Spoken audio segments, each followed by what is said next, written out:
Welcome to our deep dive into the world of change, how it really happens. Yeah. We're not talking about like forcing people's hands, Right. but about understanding what stops them from changing in the first place, and then kind of gently nudging them in the right direction. It's a fascinating approach. It, And we're going to be unpacking it all based on Jonah Berger's book, Catalyst. okay. The central idea is that catalysts in chemistry don't add energy. Oh. They just provide a lower energy path for a reaction to happen. Okay, I'm intrigued. Yeah. But before we get too deep into the chemistry analogy, Sure. I have a question for you, dear listener. Okay. Think about a time you genuinely changed your mind about something important. Was it because someone argued you into a corner? Right. Probably not. Yeah. This deep dive is all about those surprising ways change actually takes root. And often the first step is recognizing the resistance. Okay. We've all experienced it, haven't we? Oh, yeah. That feeling of digging in your heels when someone tells you what to do. Ugh, yeah. That's what Berger calls reactance. Okay. And it's a powerful force. Oh, absolutely. Yeah. It makes me think of that whole Tide Pods challenge a few years back. Yeah. Remember that? Yeah. Where people were daring each other to eat laundry detergent? A classic example of reactance in action. Yeah. What's fascinating is that Procter & Gamble, the company that makes Tide Pods, Right. did what most companies would do. Okay. They issued warnings, had doctors speak out, Right. basically told people, don't eat this. Right, don't do it. Right. But instead of stopping the behavior, Yeah. it seemed to make it worse. It made it worse. It's like that old saying, forbidden fruit tastes the sweetest. Exactly. Yeah. The more they pushed, the more people pushed back. Yeah. It triggered that rebellious feeling of, don't tell me what to do. Yes. And the results were, well, pretty cringeworthy. Yeah, they were. Yeah. So what's the lesson here? If we want to encourage change, we actually have to avoid being overly forceful. Precisely. Okay. Reactance is a natural human response. Okay. We value autonomy and control. Right. So when someone tells us what to do, Yeah. it feels like a threat to that freedom. Mm. And we instinctively push back, even Yeah. if it's against our own best interests. That makes a lot of sense. Yeah. But then how do we actually influence change without triggering this reactance? Right. Do we just like never give advice or suggestions? Not necessarily. Okay. It's about the approach. Okay. Remember that example from the book about the test prep instructor, Nafiz Amin? Oh, yeah, he was brilliant. He was brilliant. Instead of telling his students to study for hundreds of hours, Right. he guided them to that realization through clever questioning. Exactly. Yeah. He'd ask things like, what score are you aiming for? Right. And how much time do you realistically have to study? Okay. By leading them through this line of questioning. The students came to the conclusion on their own that they needed to put in a lot of effort. Right. It became their idea, Yes. not a chore imposed on them. It's so smart. Yeah. It reminds me of how my parents used to get me to eat my vegetables. Mm-hmm. It was always, do you want broccoli or carrots? Right. I felt like I had a choice. Yeah. But really, they were just ensuring I ate something healthy. That's a fantastic example. Yeah. Giving limited choices is a powerful tactic. Okay. You're still steering the decision, but you're giving the other person a sense of control, Right. which minimizes reactance. So it's not about hitting people over the head with information. Right. It's about being more subtle, leading them to the water, Yeah. but not forcing them to drink. Exactly. I like that. But even when we avoid triggering reactance, Okay. sometimes people are still resistant to change, Right. not because they're actively pushing back, Okay. but because they're just stuck, Mm. comfortable with what they know, even if it's not ideal. Yes. The comfort zone. I think we've all been there. We've all been there. Why is it that we cling to the familiar, even when we know deep down it's not really serving us? Berger calls this endowment, Okay. and it's a fundamental part of human psychology. We tend to overvalue what we already own, Okay. even if it's something as simple as a coffee mug. Really? There's research showing that people demand much more money to sell a mug Wow. than they'd be willing to pay to buy the same mug. Really, it's just a mug. It's just a mug. But I get it. Change can be scary, Yeah. even when it comes to small things. Totally. And we're hardwired to avoid loss, right? They are. So even if the status quo isn't perfect, at least it's familiar. That's a great way to put it. Yeah. We hate losing things more than we like gaining things, Hmm. even if the gain is objectively better. Okay. Berger calls this loss aversion, Okay. and it explains why we hang on to everything from old clothes to outdated beliefs. So how do we overcome this endowment effect? If we're trying to introduce a new product service or even a new way of thinking, Right.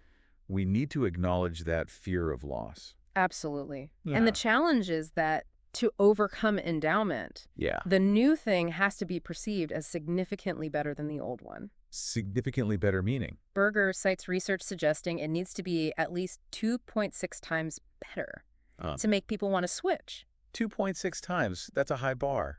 It is a high bar. No wonder so many mediocre things persist. Right. They're just not bad enough to trigger a change. Exactly. Yeah. And it's not just about tangible products. Right. Endowment applies to beliefs, routines, anything we're accustomed to. So how do we help people let go of those old comfortable things, Right. even when they know deep down that change is needed? Berger outlines a few tactics. Okay. One is to surface the cost of inaction. Okay. He uses the example of his cousin who refused to use an email signature. Oh. By calculating how much time his cousin wasted typing his name and contact info every single time, Wow.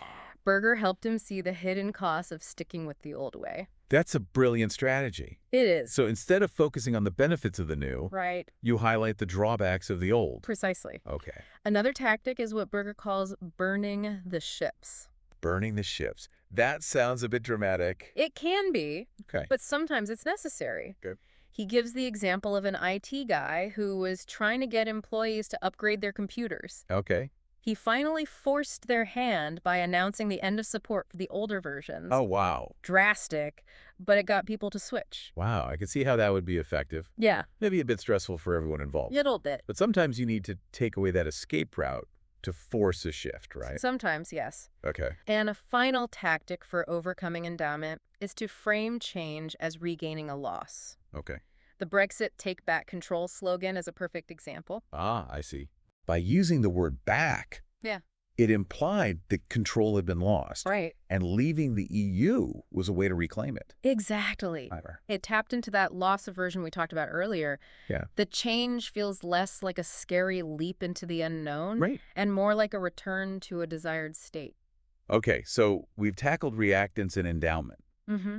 But there's another major barrier to change, right? There is. That good old fear of the unknown. Yeah. Even when we're not actively resisting or overly attached to the old way, Right. that what-if factor can be paralyzing. You're absolutely right. Yeah. Uncertainty is a huge factor in why we resist change. Okay. Even if we logically understand that something new might be better, Right. that unknown element can be a deal breaker. It's like when you're booking a hotel room Yeah. and you have to choose between a decent room, we'll be fine, Right. had a potentially amazing room that could also be a total dud. That's a perfect analogy. Yeah. Most people, even if they claim to be adventurous, would choose the safe known option. Right. Because uncertainty aversion is a powerful force. It is. We prefer a sure thing, even if it's less valuable, Okay. over a gamble with a potentially better outcome. So how do we reduce uncertainty? Yeah. Especially when we're trying to get people to embrace something new and untested. This is where free trials, money-back guarantees, Okay. and similar tactics come in. Yeah. By reducing the risk, Yeah. you make people more comfortable taking the leap.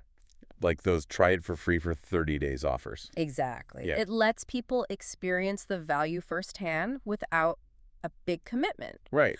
Or think about Zappos, the online shoe retailer. Okay. They offered free shipping A&D returns, Yeah. which was groundbreaking at the time. Right. People were hesitant to buy shoes online because they couldn't try them on. Yeah. I remember those days. But knowing they could return them for free Okay. made them more willing to take the risk. It seems counterintuitive. It does. But by taking away the financial risk, they actually increase sales. Precisely. Interesting. And another way to reduce uncertainty is to drive discovery. Okay. Make it easy for people to experience the new thing for themselves without having to fully commit. Like Acura letting people test drive their cars at a luxury hotel instead of a traditional dealership. Yes. Yeah. It allowed people to experience the quality firsthand Right. in a low-pressure environment. I remember reading about that. Yeah. It helped overcome their preconceived notions about the brand Right. and gave them a taste of what was possible. Exactly. Okay, so far we've talked about reactance, endowment, and uncertainty. Mm-hmm. 3 big roadblocks to change. Yeah. But what about those times when, even after addressing all of these, Right. people still need more convincing, Mm. especially for big decisions with long-term consequences? You're right. Sometimes a single nudge isn't enough. Yeah. We need more proof, more validation. Right. And that's where corroborating evidence comes in Okay. for deeply held beliefs about things like politics, religion, or even our favorite brands. Ah. A single source might not cut it. Okay. We need multiple consistent sources to really believe something. So it's not enough for me to rave about that amazing new show I watched. All right. You might need to hear it from a few other people, too, Yeah. before you're convinced to give it a try. Exactly. Yeah. And this is especially true for strong attitudes. Right. We need to overcome what Berger calls the translation problem. The translation problem. Yeah. What's that? It's the idea that when someone recommends something, we're not just evaluating the recommendation itself. Okay. We're also evaluating the person making it ND, how it applies to us. Right. So even if I trust your taste in TV shows, Yeah. I might still wonder, yeah, but would I actually like it? Ah, I see. Yeah. I'm much more likely to take your word for it if it's a small decision like what to watch on Netflix. Right. But if it's something bigger, Yeah. like buying solar panels or choosing a medical procedure, Mm. I'm going to need more than just your opinion. Exactly. Okay. And that's where corroborating evidence comes in. Right. We look for multiple sources, ideally from people we see as similar to ourselves, Okay. to validate the decision. So it's not just about the quantity of information, Right. but the quality and relevance of the sources. Precisely. I see. And Berger breaks this down into the who, when, and how of corroborating evidence. First, the who. Okay. Similar others are the most impactful. Right. He gives the example of someone struggling with addiction. Seeing someone like yourself who's been there is much more compelling than hearing a generic warning. Makes sense. Yeah. We're more likely to listen to people we identify with. Right. So finding relatable examples is key. Absolutely. Okay. Then there's when to present the evidence. Okay. Concentrating evidence in a short time frame is more effective than spreading it out. Okay. Think about getting multiple invitations to a website in quick succession. It's more likely to get your attention than if they're spread out over months. Oh, that's clever. Yeah. It creates a sense of urgency and momentum. Exactly. Yeah. And finally, there's how to best deploy resources for large-scale change. Okay. The idea here is to focus your efforts where corroborating evidence is most needed. Okay. He uses the example of targeting opinion leaders within a group first, Okay. then leveraging their influence on others. So instead of trying to convince everyone at once, Right? you focus on those key influencers who can then spread the message more effectively. Precisely. Yeah. It's about understanding social dynamics and using them to your advantage. This is all so fascinating. It is. We've covered so much ground already. Yeah. Reactance, endowment, uncertainty, corroborating evidence. Mm-hmm. But before we wrap up part 1 of this deep dive, Sure. I think it would be helpful to see how all of these principles come together in a real-world example. I completely agree. Yeah. And Berger provides a truly inspiring story for just that. The story of Seeds of Peace. You heard of it? I have. Yeah. It's that summer camp that brings together Israeli and Palestinian teenagers. Exactly. Sworn enemies who come face to face and somehow learn to see each other as human beings. It's amazing. It sounds almost impossible, but it actually works. Right. And it works because they've mastered the art of being a catalyst for change.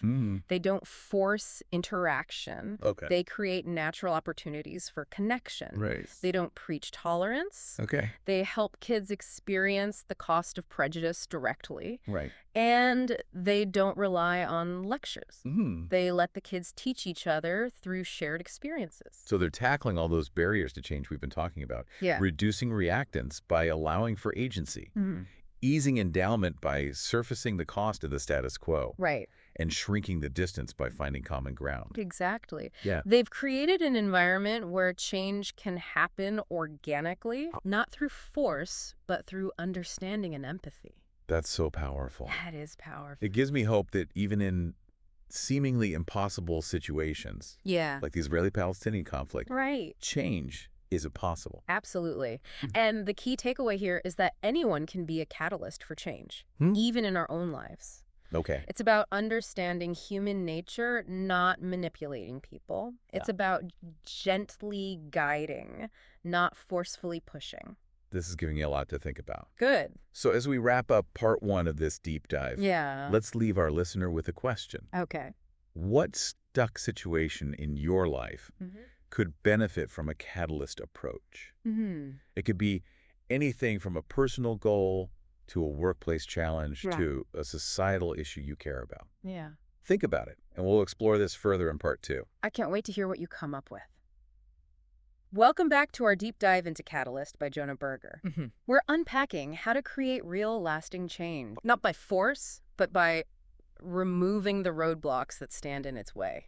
It's fascinating. It is. And we left off on such a powerful note last time, Yeah. talking about the Seeds of Peace program. Right. And how it brings together teenagers from opposite sides of the Israeli-Palestinian conflict to help them see each other as human beings. Yeah, it's really inspiring. It's incredible. And it demonstrates how understanding human psychology can really pave the way for change. I agree. But I'm curious, listener, has this sparked any thoughts for you? Yeah. What seemingly impossible situations in your life could benefit from this catalyst approach?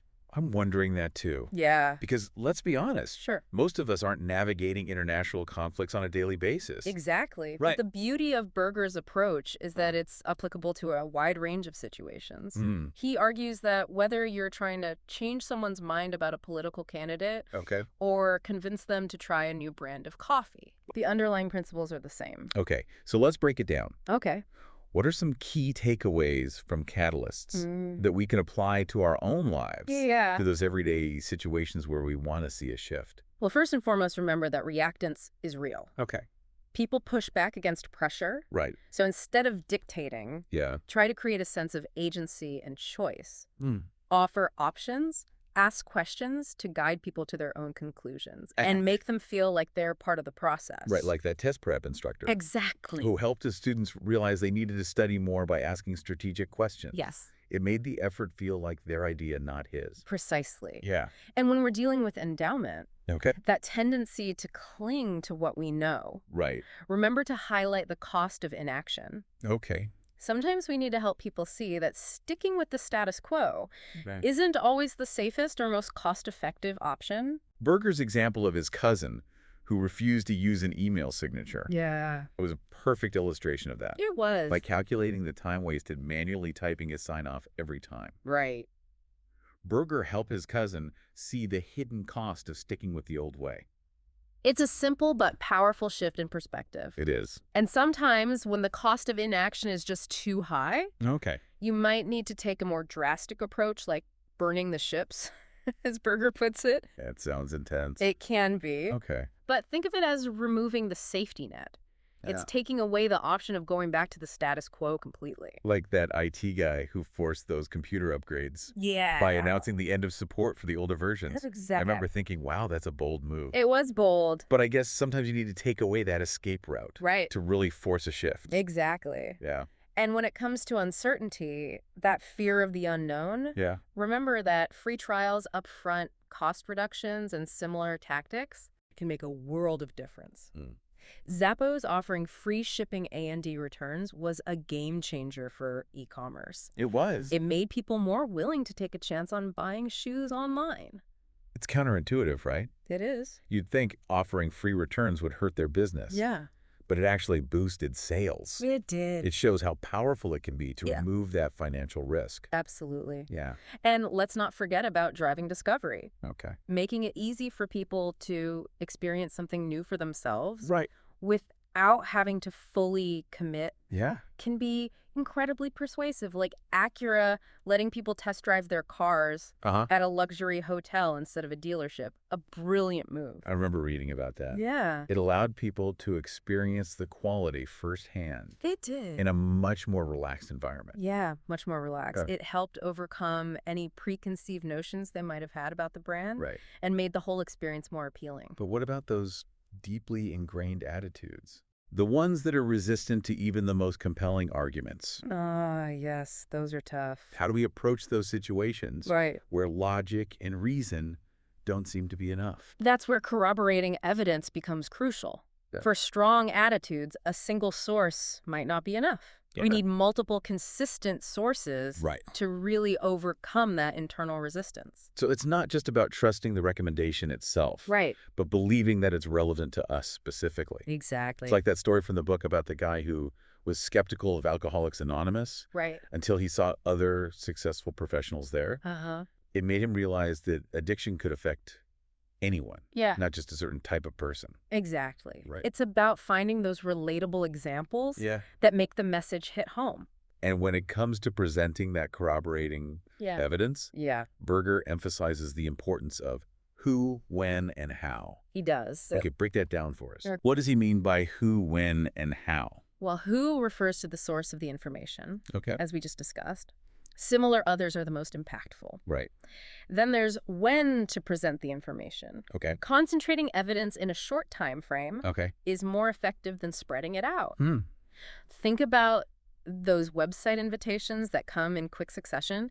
They're much harder to ignore than if they were spaced out over months. I see. It's about creating a sense of momentum and urgency. Exactly. And finally, there's how to best deploy resources for large-scale change. The idea here is to focus your efforts where corroborating evidence is most needed. He uses the example of targeting opinion leaders within a group first, then leveraging their influence on others. So instead of trying to convince everyone at once, you focus on those key influencers who can then spread the message more effectively. Precisely. It's about understanding the social dynamics at play and leveraging them strategically. But beyond presenting facts and evidence, there's another powerful tool for sparking change that Berger highlights. There is. Shrinking the distance. Shrinking the distance. What does that mean? It means finding common ground. Making the change feel less drastic, less like a leak into the unknown. It's about making the unfamiliar feel familiar. I get it. It's like that World War II campaign to get people to eat organ meats. Instead of demanding a complete dietary overhaul. They cleverly suggested incorporating small amounts into familiar dishes. Exactly. They made the change feel less intimidating, more approachable. And sometimes shrinking the distance means switching the field. Finding an area of agreement where the other person isn't so entrenched in their views. Like that story about the FBI negotiator who diffused a tense situation with a bank robber by talking about their shared love of family. That's such a powerful example. It is. It highlights that even in the most adversarial situations, there's often common ground to be found if we're willing to look for it. Absolutely. It reminds us that connection and empathy can be powerful catalysts for change. But as we're talking about all these tactics and strategies, I think it's important to remember that being a catalyst isn't about manipulation or trickery. It's not about forcing people to do things they don't want to do. I completely agree. It's about understanding human nature. And using that understanding to gently guide people towards a new perspective. And it's about being patient, right? It is. Change rarely happens overnight. It's a process. Exactly. Berger compares it to the formation of the Grand Canyon. It's not a sudden, dramatic event, but a slow, steady process of erosion over time. It's about planting seeds, not forcing blooms. And speaking of planting seeds, I'm curious to hear what's been sprouting in your mind, listener. As we head into the final part of this deep dive, I encourage you to reflect on the changes you want to see, either in the world around you or in your own life. What roadblocks are standing in your way? And how can you start to chip away at those barriers one small step at a time? We'll be back to explore those questions in just a moment. Welcome back to the final part of our deep dive into Jonah Berger's Catalyst. It's been quite a journey so far, hasn't it? It has. We've uncovered these fascinating psychological barriers to change and explored some surprisingly effective strategies for overcoming them. It's been a fascinating exploration for me, too. It really has. And I'm curious, listener, what are your takeaways so far? Have you identified any areas in your own life where these principles could be helpful? I know I have. As we were talking about reactance, endowment, uncertainty, and all those other roadblocks. I kept thinking about some of my own personal goals and habits. It's like those barriers aren't just out there in the world. They exist within us, too. You hit the nail on the head. Yeah. Catalyst isn't just a guidebook for changing the world. Right. It's a framework for personal growth and self-awareness as well. So let's talk about that. Okay. How can we apply these principles to spark change within ourselves? Whether it's breaking a bad habit, adopting a new skill, or just shifting our perspective on a challenging situation. Well, I think the first step is to acknowledge that we are often our own biggest obstacles to change. Right. We get stuck in routines, comfortable with the familiar, even when it's no longer serving us. It's like that old saying, the only person you're destined to become is the person you decide to be. Exactly. Yeah. So the first step is to identify the change we want to see in ourselves. Okay. What's that one thing you've been putting off? That goal you've been hesitant to pursue. Right. That habit you know you need to break. I think a lot of us have those lingering shoulds in the back of our minds. We do. But even once we identify the change we want, sometimes it's hard to take that first step. Right. Why is that? Well, it could be reactance. Okay. We're pushing back against the idea because it feels imposed on us. Not something we've chosen freely. So it's like that internal rebellion we were talking about earlier. Exactly. Right. And in those cases, it can be helpful to reframe the goal, make it feel like our own choice. Okay. Something we're genuinely excited about, not an obligation. That makes sense. Instead of, I should exercise more. Right. Maybe it's, I want to have more energy to play with my kids. Yeah. Or I want to feel more confident in my clothes. Exactly. Yeah. It's about finding that intrinsic motivation. Right. And then, of course, there's endowment. Yeah. Are we clinging to the old way of doing things because it's familiar, even if it's not really serving us anymore? I think this is a big one for a lot of people, myself included. It is. It's so easy to stay in that comfort zone. Right. Even when we know it's holding us back. It's a natural human tendency. It is. But if we want to move forward, we need to surface the cost of inaction. Okay. What are we losing by staying stuck? Right. Time, energy, opportunities. And sometimes we might even need to burn the ships, as Berger suggests, right? Sometimes, yes. Make it impossible to go back to the old way. It can be a powerful way to break those old patterns. Okay. It's like deleting that social media app that's been sucking up all your time. Right. Or finally canceling that gym membership you never use. Oh, yeah. Yeah. It's about creating a clean break, a point of no return. Exactly. And then there's uncertainty, that fear of the unknown. Right. That can keep us paralyzed. So true. Stepping outside our comfort zone, trying something new, can feel incredibly daunting. It can. So what's the antidote to that fear? Well, Berger suggests making the change feel less risky. Start small, break the goal down into manageable steps, and find ways to reduce the upfront cost. It's like that idea of creating a minimum viable product in the startup world. Yeah. You don't need to have everything perfect from the get-go. Right. Just start with a small testable version and iterate from there. Exactly. Right. And remember, failure is part of the process. Okay. It's not a setback. It's an opportunity to learn and adjust. So embrace the uncertainty. Embrace the messiness. It's all about experimentation and seeing what works. It is. And we're not alone in this. Right. We can leverage the power of corroborating evidence. Yeah. Even in our own personal journeys. Absolutely. Right. Find people who have achieved the change you're seeking. Yeah. Learn from their experiences and let their stories inspire you. It's like having a personal cheering section reminding you that it's possible. Exactly. So to wrap things up, listener, what's your first step going to be? What change do you want to see in your life? And what small action can you take today to start moving in that direction? Remember, you have the power to be the catalyst for your own transformation. I love that. And if you're ready to share your insights or ask any questions, we'd love to hear from you. Thanks for joining us on this deep dive. Yeah, thanks for listening. We hope you found it valuable. We hope so. Until next time, keep pushing those boundaries and keep sparking change.